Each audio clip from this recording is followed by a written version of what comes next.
ខំណែសុកសុកទៅខំដៃមែនតែនក៏ទៅខំតិចតិចហ្នឹងអត់ឈឺមែនឲ្យតែលេងជាមួយដឹងតែប្រឡំខំហើយខ្ញុំដឹងតែគេហ្នឹងចឹងហើយតែឲ្យតែឃើញចេះតែចង់លេងជាមួយហើយអ្នកណាថាពីរអ្នកហ្នឹងគេអត់ត្រូវគ្នាឥឡូវគេចេះមកដើរលេងជាមួយគ្នានេះពីរអ្នកហ្នឹងដំបងឡាយនៅជាមួយគ្នាសុកសានណាត្រង់មួយនៅគ្នាពីរនាក់តែស្រាប់តែមានថ្ងៃមួយកតុយត្រង់នោះគេចេញក្រៅត្រង់ចូលប្រហែលជា10ថ្ងៃ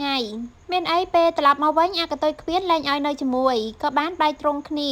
ចាប់ពីថ្ងៃហ្នឹងមកគាត់ថាពីរអ្នកហ្នឹងគឺលែងត្រូវគ្នាហើយព្រោះធ្លាប់សាកយកមួយកតុយត្រង់ហើយយកទៅដាក់ក្នុងត្រង់ជាមួយនឹងកតុយខ្វៀនយកទៅដាក់ដេញខំគ្នាពេញត្រង់ហើយមួយកតុយត្រង់ហ្នឹងក៏ខ្លាចមួយកតុយខ្វៀនដែរមិនដែលហ៊ានចូលត្រង់ធំទេពេលប្រឡែងដើរលេងម្ដងសុទ្ធតែចែកផ្លូវគ្នាប្រឡែងមុនក្រោយមួយយកដាក់នៅលិចមួយយកដាក់នៅអង្កើតកុំឲ្យវាជួបគ្ន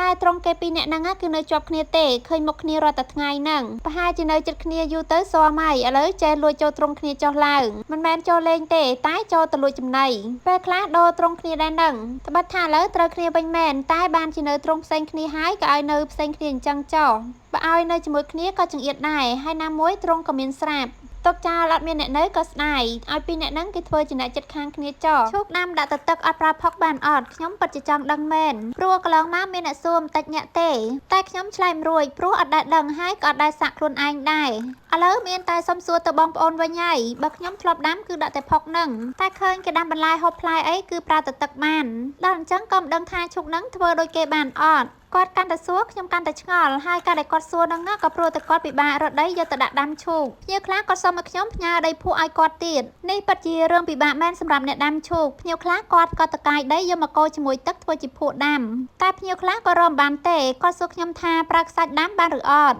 ់អញ្ចឹងមានតែទៅទិញដីដែលគេប្រើសម្រាប់ដាំដំណាំយកមកដាក់ដាំគិតទៅអ្នកស្រឡាញ់ឈូកគឺរកគ្រប់មធ្យោបាយអស់ហើយបើប្រើទៅទឹកអាចដាំបានមែនណាគឺធូរស្រាលបន្តិចហើយ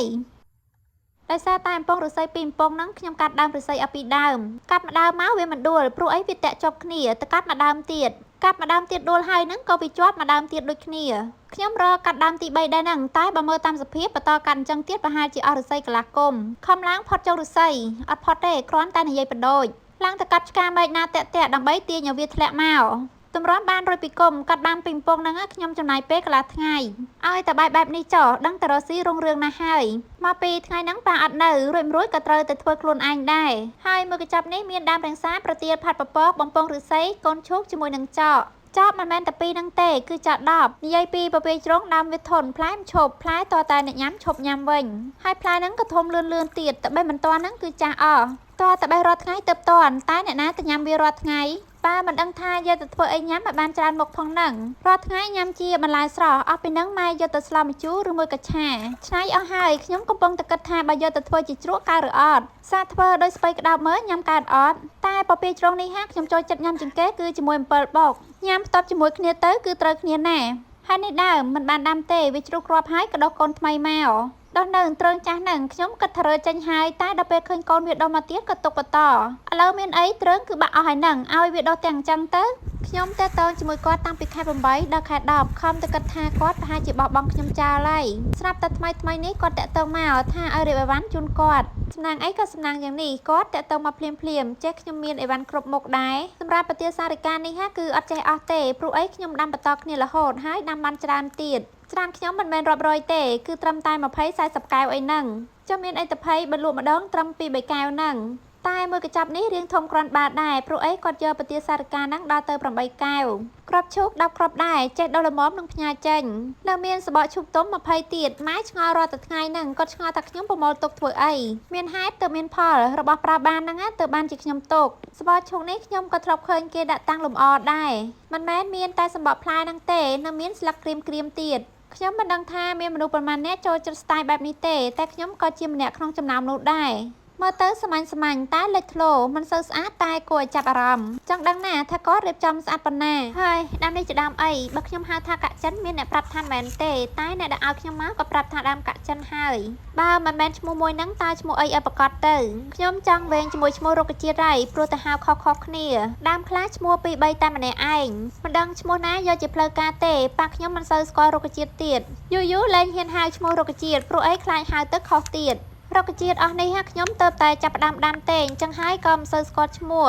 បានពូជមកក៏ដោយសារតែសំពីនេះពីនោះបើសិនជាទិញមកក៏អាចសួរអ្នកលក់បានដែរតែឥឡូវខ្ញុំខ្លាចជាអ្នកលក់ដែរហើយនឹងគ្រាន់តែជាអ្នកលក់កាប៉េកំប៉ុងអង្គកំប៉ុងឈប់មើលប្រភេទ highlight នេះតូចអញ្ចឹងខ្ញុំសួរគាត់យកបានអត់គាត់នៅតែយកបានទៀតនិយាយតចកនេះក៏ដូចគ្នាពេលខ្ញុំចាប់ដើមលក់ដំបូងអត់ស្គាល់ឈ្មោះវាទេបានបងប្អូនគាត់ខមមិនប្រាប់វិញតើបងខ្ញុំថាឃើញខ្ញុំដាំលេងសោះចេះលក់បានបកគេមែនខ្ញុំដាំលេងមែនតែភ្ញៀវខ្ញុំក៏ទិញមែនតែនហើយកូនកត្រូលរបស់ខ្ញុំនេះនៅតូចមែនតែចាប់ដើមលក់ចេញបដាហើយឲ្យទៅពេលរៀបអីវ៉ាន់គឺរើសមើលទៅដើមណាដែលត្រូវជាងគេតែមើលទៅដូចជាមិនសូវជាងគ្នាប្រហែលទេបើដាំដំណើរគ្នាឥឡូវលែងហ៊ានកាប់មែកដើមធំអីទុកឲ្យវាបានផ្លែយកគ្រាប់យកមកបដោះទៀតក្របវាស្រួលបដោះណាដាក់ដោះ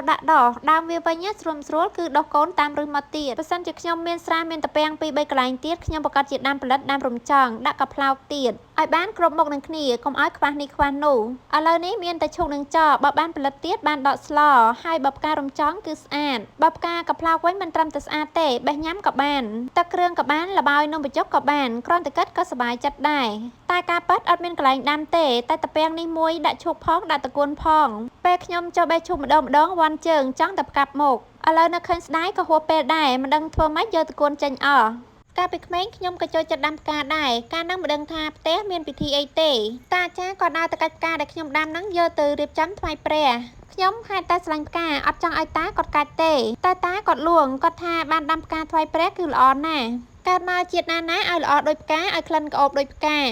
តែខ្ញុំឆ្ងល់ថាផ្កាដែលគាត់បេះទៅហ្នឹងក៏មានផ្កាស្បៃរឿងដែរផ្កាស្បៃរឿងមានក្លិនក្អូបឯណាក៏ពលសង្អីហ្នឹងហើយបើដូចតាថាមែនខ្ញុំនេះគិតមិនវិញកាលហ្នឹងហេតុទៅនៅក្មេងពេកបើដូចឥឡូវវិញខ្ញុំសុំដូរផ្កាតាហើយឲ្យតាយកតែផ្កាណាក្អូបហើយស្អាតបែររបស់លេងថ្មីហីចាំមើលមានអីខ្លះក្នុងហ្នឹងអត់ដឹងថាមានអីខ្លះទេពេលហ្នឹងចេះតែប្រាប់ឲ្យប្អូនស្រីខ្ញុំទិញទៅឥឡូវដល់ពេលបើកមើលឃើញថាអត់មានអីសោះសុទ្ធតែជារបស់ដែលមិនទាន់ដឹងថាយកទៅធ្វើអីខ្សែកញ្ចៅធំនេះខ្ញុំចេះតែឲ្យគាត់ទិញមកទុកសិនទេព្រោះគិតថាក្រែងលោមានត្រូវការប្រើអីមានស្រាប់ហើយផ្កានឹងប៉ាក់នេះមានទិញខ្លះហើយនឹងគេថែមឲ្យមកខ្លះដាក់លេគ្នាពេញតនឹងហើយគេចាប់តូចនេះសុទ្ធតែជារបស់ថែមអីបើតាមដឹងទិញខ្សែកញ្ចៅមួយដុំគឺគេថែមរបស់ក្នុងកញ្ចប់តូចហ្នឹងមកកញ្ចប់ឲ្យនេះខ្សែដុំតូចនេះបានខ្ញុំត្រូវការប្រើដូចជាមានពីទំហំ4មីលីម៉ែត្រនិង8មីលីម៉ែត្រខ្សែទំហំតូចហ្នឹងទិញលើកមុនដូចជាយកប្រវែង50ម៉ែត្រទៅ100ម៉ែត្រតែលើកនេះយកដល់ទៅ150ម៉ែត្រអញ្ចឹងដុំវាក៏រាងធំជាងមុនដែរຂະຫນាត់ប៉ាក់មួយដុំនេះក៏ទិញដែរមានអីក្នុងរូបនិងក្រៅគឺស្អាតដូចគ្នា